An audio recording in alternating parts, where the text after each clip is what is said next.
The Austrian commissioner got angry and said to the mayor, "If you don't put an end immediately to these disgusting scenes, I'll have 20,000 men here within 2 hours, who will tear the place apart." The uproar was quieted.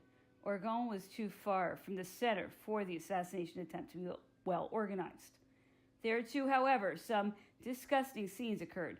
A mannequin representing the emperor was executed not far from the horse relay. The commissioners moved the crowd aside and put an end to the cries. He arrived, not without danger, at Princess Pauline's at Luc and boarded the British frigate at Saint Raphael.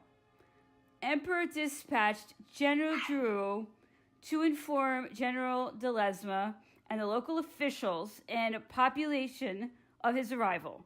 General Drouot informed the public officials of the new sovereign's intentions. No change was to be made in the administration. All employees were to keep their positions. The emperor invited the island's sub-prefect, Balbiani, on board. He named him superintendent and asked him to research the color of Elba's first flag. It was found that the first house governing the island as sovereigns had been that of the Appiani in Pisa. Its banner was white with bees, since Appi means bees in Italian. Having left the emperor, the sub-prefect informed all the island officials that His Majesty would land the next day and would receive them with pleasure.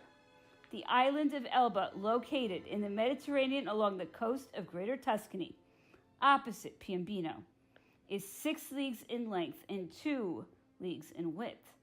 Its population was then 13,700 inhabitants, and having attracted the Romans because of its rich iron mines, it became the property of the Kingdom of Two Sicilies, then of the Piombino Principality, and finally of France, to which it belonged when, through the Paris Treaty of April 11, 1814, it was given in all sovereignty to the Emperor Napoleon, who, along with all members of the imperial family, retained his titles and authority.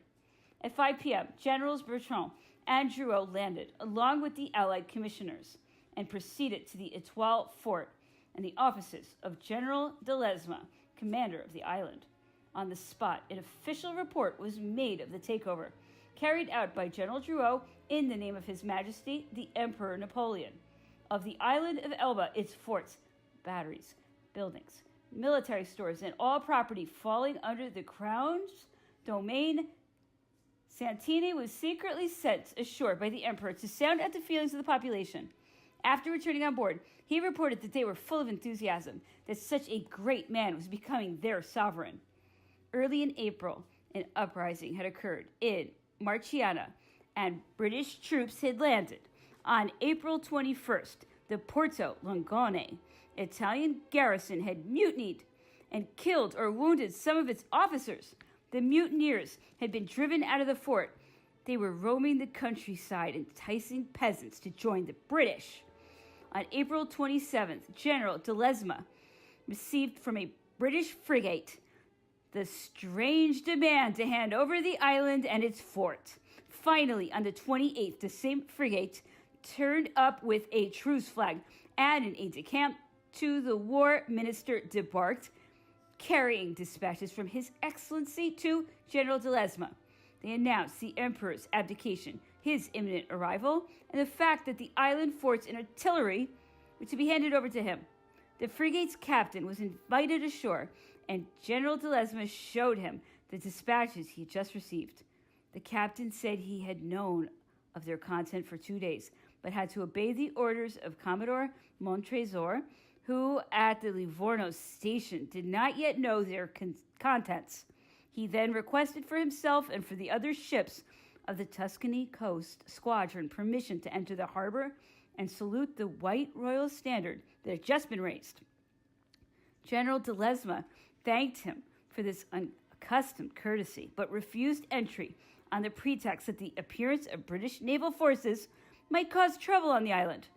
The minister's aide-de-camp went back on board, and by noon the truce ship was out of sight. On May 4th, the Elban garrison and the National Guard turned out in full dress. The officials, the commanding general, and the sub-prefect, followed by an enthusiastic population, proceeded to the harbor. The Elbans sensed all the advantages for themselves and for the island of the emperor's choice of Elba as his residence. The town cannons and those of the fort announced the emperor's landing. As soon as he was spotted in the gig, he was recognized by his hat and green chasseur of the guard uniform. All arms were extended towards him. Cries of Vive l'Empereur, repeated 1,000 times, filled the air. It would be difficult to imagine more exuberant happiness. Such a reception must have compensated him for the disgusting scenes of Avignon and Orgon. The emperor stepped on shore and greeted the people and the officials. He received the keys to the city presented by the mayor with accompanying speeches. The more prominent citizens, including Monsieur Vincent Ferrezi, hurried to make available to the emperor all that he would need to get settled. Monsieur Ferrezi, with enthusiastic zeal, saw to everything and gained everyone's esteem and thanks. The white standard had been flying since April 28th, and the emperor ordered it taken down and replaced by his own, white with a red band bearing 3 golden bees. That flag was respected by the Barbary powers who, they said, would not make war on God. An official report concerning the handing over of the island was immediately written in these words. On this 4th day of May, 1814, His Majesty the Emperor Napoleon, having taken possession of the island of Elba, General Drouot, governor, had the Italian standard raised over the forts in the name of the emperor. It has a white background with a diagonal red band adorned with 3 golden bees. This standard was saluted by the batteries of the coastal forts, the British frigate Undaunted, and the French warships present in the harbor. In witness thereof, we, the Allied commissioners, have signed this document, along with General Drouot, governor of the island, and General de Ledesma, high commander of the island, executed in Porto Ferrajo on May 4th, 1814. Signed, Collar, Campbell, Drouot, de Ledesma. At the same time, General de Ledesma had the following proclamation posted. Inhabitants of Elba, human vicissitudes have brought the Emperor Napoleon among you, and he has chosen to become your sovereign. Before arriving here, your new monarch spoke the following words to me, which I pass unto you as proof of your future happiness.